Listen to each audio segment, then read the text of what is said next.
Hacerte socio de un hermano, de un primo, de un amigo, de alguien muy cercano, a veces puede ser el peor negocio en tu vida. No estoy diciendo que no vaya a funcionar, el asunto es que tiene alto riesgo. Y quiero explicarte un poco aquí en el Club de Saqueo sobre el sueño del negocio familiar. Casi el 80% de los negocios empiezan en el ámbito familiar. Y créanme, ¿cuántos de ellos tienen éxito? Puedes dejar en los comentarios si es que tú has pasado y has atravesado esta experiencia. Entonces, déjame explicarte un poco cómo deberíamos hacer este negocio familiar. Generalmente cuando la pareja, o sea, el esposo, la esposa y los hijos deciden hacer una empresa. Aún así, eso va a durar hasta que los padres que están unidos y casados puedan de alguna manera sostener. Pero cuando eso pasa, ese patrimonio pasa a los hijos, la posibilidad de que eso se pueda mantener sin conflicto es muy mínima. Así que si estás pensando hacer un negocio, sería genial que te veas todo este video porque aquí te daré algunas claves y algunos tips que te van a ayudar pues a poder hacer ese negocio que sea muy eficiente. Ok, vamos entonces. El poder del emprendimiento familiar. Eso es una cosa. Cuando el esposo y la esposa deciden ponerse de acuerdo para hacer un negocio, no hay quien los pare. Eso es cierto. Pero ¿qué pasa cuando involucramos hijos o parientes cercanos, al cuñado, al primo, al tío, a las personas cercanas a nosotros para que sean parte de este negocio? Ahí la figura cambia, ahí los problemas van a empezar. Así que quédate en este video, que esto, lo que te vamos a compartir aquí, va a ser una joya para ti. Muy bien, a ver, ¿de qué vamos a hablar en este video? Para que ya te vaya soltando lo que te vas a perder si es que te vas ahora mismo. 5 pilares para un negocio familiar. ¿Cuáles son? A ver, una estructura para familias que desean transformar una idea de un negocio sostenible guiados por principios éticos, disciplina estratégica y una visión de servicio. ¿Qué significa eso? Tienes que establecer primero el fundamento de tu negocio y eso está en el propósito y la visión clara. Ahora, esta visión y este propósito tiene que ser de reino, porque si solamente tú estás queriendo lucrar, conseguir recursos, dinero, eso es lo que vas a lograr. Pero lo que vas a perder es tu familia y te lo dice alguien que ha caminado por este proceso. La segunda, planificación. Muchas veces empezamos el negocio con entusiasmo, pero no queremos planificar. La tercera, operaciones, estructura organizacional. ¿Cómo te tienes que organizar? La cuarta, finanzas, gestión y responsabilidad. Y finalmente el blindaje, unidad que tenga un legado familiar. O sea que este negocio pueda sobrevivir varias generaciones. Pero créame que eso va a ser algo pero muy difícil. A menos que empieces a encontrar el flujo y la razón de la existencia del propio negocio. Ok, entonces hablemos en pequeño, no hablemos de cosas grandes, hablemos de las cosas pequeñas, porque la mayoría de los negocios familiares van a empezar con pequeñas cosas, bodega, repartición de comidas, etcétera, etcétera. Ok, en ese sentido, hablemos del fundamento. El fundamento, propósito y visión del reino. El trabajo es una asignación para servir y para bendecir, ¿no? Una de las cosas que todos los emprendedores hacemos es lo siguiente, querer generar ingresos para soñar con una vida. No está mal, pero a veces el propósito está mal. Nosotros los cristianos siempre nos vamos a centrar nuestra vida en Cristo. ¿Por qué? Porque para nosotros Cristo lo es todo, así como en ejemplos del apóstol Pablo, ¿no? Él decía que todo lo que tengo lo he perdido y lo considero como estiércol por haber ganado a Cristo. Entonces, para un creyente, Cristo es el centro de su vida y es lo más importante que puede haber en la vida de una persona. Entonces, desde ahí, el tema del dinero no se vuelve un propósito. Más bien es algo que nosotros podemos usar y aprovechar como una herramienta para poder hacer algo más por nuestras familias y por los demás. En ese sentido, el negocio no tanto es, digamos, el fin de la vida de una persona, sino más bien un medio para sentirnos realizados, para poder ayudar a otros, finalmente para aprovechar las ventajas que nosotros ya tenemos y ya somos en Cristo. Y eso es muy importante. Así que la próxima vez que tú hagas un negocio pensando que vas a comprarte un carro como este, tal vez debes preguntarte para qué vas a comprar el carro o para qué lo necesitas. Eso es importante, más allá de añorar, digamos, un carro. Entonces, veamos, la mayordomía, una cosmovisión completa. O sea, la mayordomía cristiana es la base de toda la idea de hacer negocio. ¿Por qué? Te digo una cosa, En tu afán tú de conseguir dinero, puedes terminar perdiendo tu familia. Y en tu afán de mantener tu familia unida y estable, puedes caer en bancarrota. Entonces hay que buscar un equilibrio que nos permita trabajar. ¿Qué es la mayordomía? Del griego oikonomía, ¿no? Administración del hogar. Implica que alguien más es dueño y que nosotros solamente somos administradores. ¿Eso qué quiere decir? Que todo cristiano reconoce a Dios como el dueño de todo, incluso de nuestra vida. Y solamente estamos poniendo a Dios como el dueño de todo y nosotros los administradores. Y como administrador tengo que hacer mi chamba porque voy a responder por cada cosa que yo he recibido. Tener esto en claro es muy importante. Entonces, debemos reconocer que Dios es el dueño y nosotros, o los cristianos, somos administradores. 2. Rendir cuentas. Esa es la parte difícil que a la mayoría de los emprendedores no nos gusta, ¿no es cierto? Porque es el fruto de mi trabajo, eso es lo que yo estoy haciendo, eso yo me lo he ganado con puro esfuerzo. ¿Por qué alguien me tiene que decir lo que tengo que hacer con mi plata? Eso es algo muy normal, algo que la gente está haciendo constantemente, pero eso no está bien. Tú tienes que reconocer que el dueño verdadero es Dios y nosotros somos los administradores. Por lo tanto, necesitamos aprender a rendir cuentas y sobre todo si el negocio está dentro de un entorno familiar. Así que la próxima vez este carro no es tuyo. El Señor te ha permitido tener esto para que tú lo puedas administrar bien.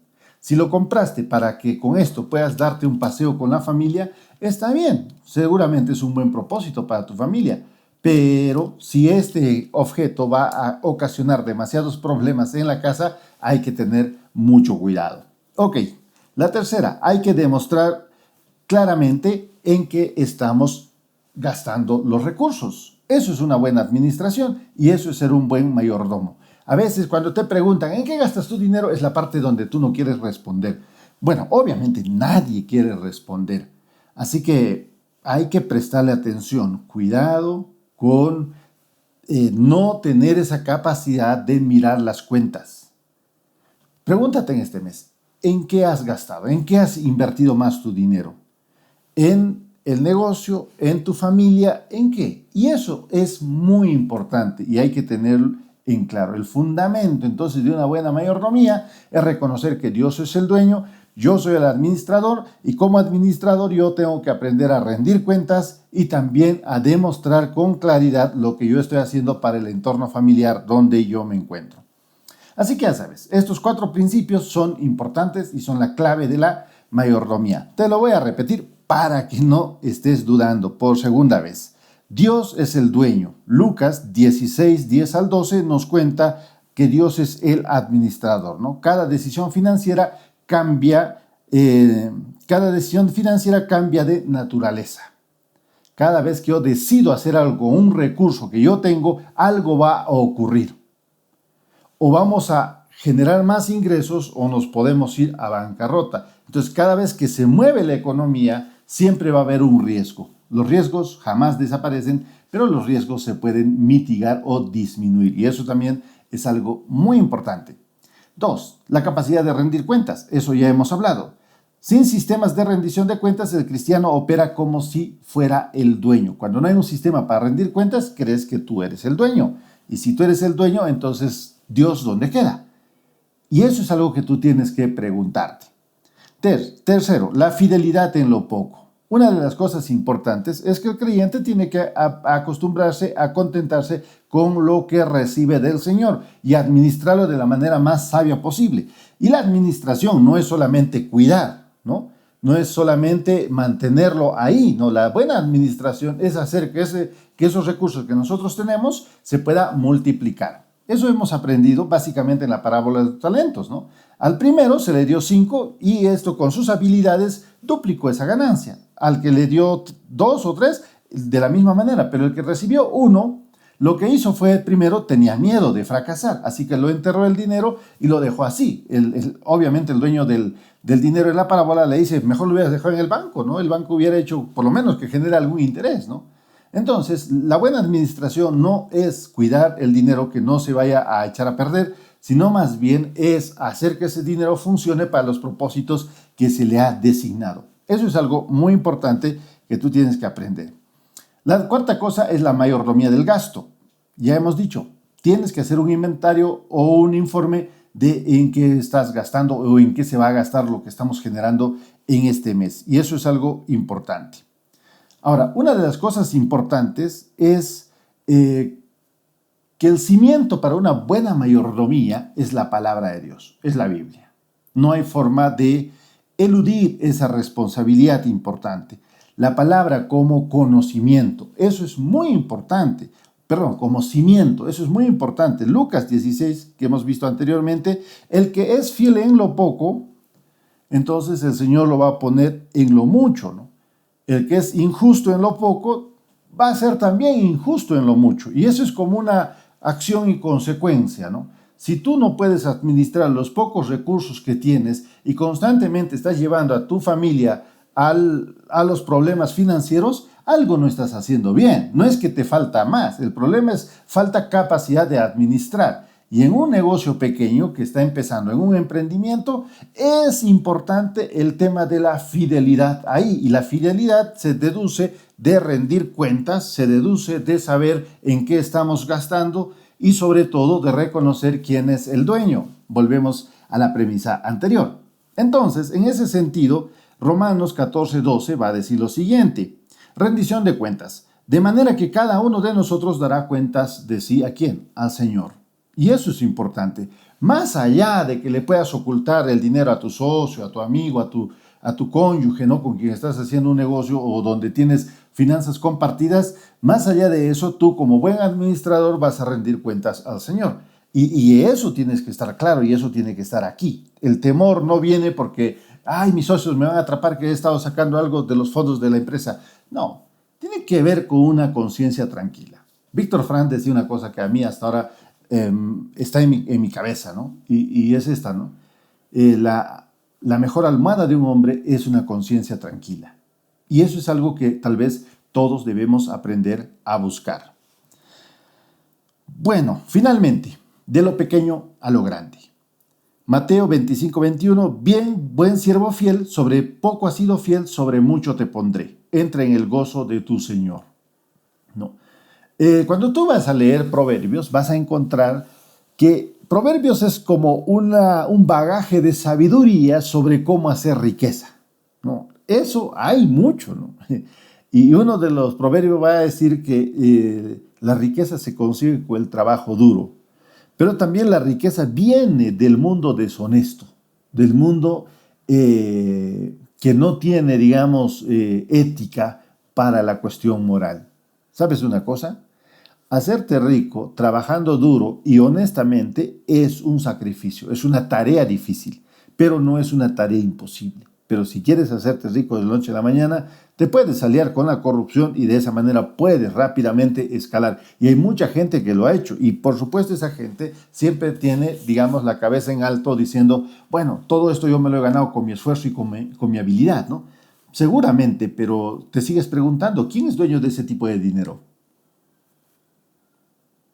Esa es la razón, cuando la gente empieza a cuestionar eso, entonces se va alejando de la iglesia, se va alejando del Señor, porque no cree que es digno. Por eso es importante, hermanos, entender lo que Jesús le está diciendo a sus discípulos, ¿no?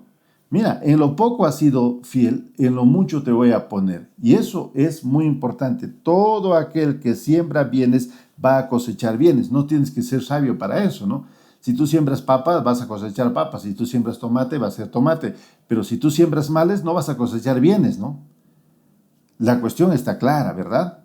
Entonces, seamos intencionales y hagamos las cosas que funcionen de manera efectiva. Hay un principio de uno de sus libros, de Larry Burkett, que se llama Negocios y la Biblia, que me gusta y les voy a compartir.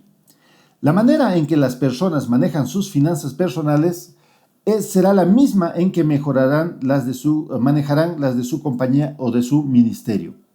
Si tú eres un desastre manejando las finanzas o los pocos soles que llega a tu bolsillo producto de tu trabajo o de algún negocio que estás haciendo y lo administras de una manera fatal, lo que va a pasar es que cuando tengas algo grande va a pasar lo mismo. La ruina va a ser inevitable. Por eso tienes que prepararte. Si quieres ser un emprendedor, tener un negocio, mejorar las finanzas, hay que hacer la charla, hay que aprender, hay que conocer. Ahí está la sabiduría. La sabiduría es esa capacidad pues de usar los conceptos, toda la teoría y ponerlo a la vida práctica. Y eso va a ayudar a cambiar mucho nuestra perspectiva. En ese sentido, queridos, a todos los que nos están viendo hasta acá, les dejo este pequeño podcast.